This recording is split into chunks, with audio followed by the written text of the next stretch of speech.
یہی ایمان کا تقابل تھا. جب وہ جاسوس آ کر لوگوں کی ان کی محبتوں کو دیکھتے تھے، جو جاسوس آ کر نبی کے ساتھ جو وفادار و حقدار صحابہ تھے ان کی عقیدت کے پہچان کو دیکھا کرتے تھے. ان کے گھروں کے اندر کئی کئی دنوں سے فاقے ہیں، کئی کئی دنوں سے کچھ کھایا نہیں ہے، کئی کئی دنوں سے ان کے گھر کے اندر چولہا نہیں جلایا گیا ہے، کئی کئی دنوں سے فاقوں کا شکار بنے بیٹھے ہیں. جب بھی نبی کا فرمان آتا فاقے بھول جاتے، غربتیں بھول جاتی، مال کی تنگدستی بھول جاتی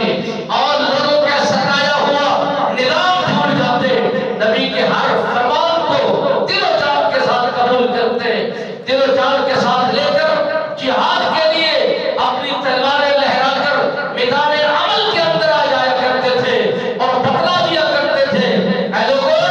یہ مت سمجھو کہ ہم مالی طور پر کمزور ہیں اور ہم جسمانی طور پر کمزور ہیں،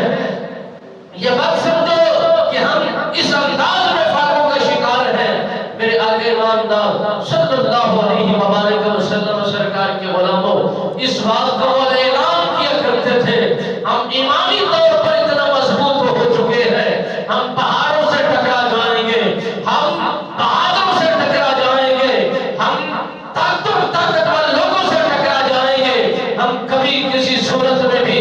بکھر نہیں سکتے، ہم کبھی کسی صورت کے اندر رہ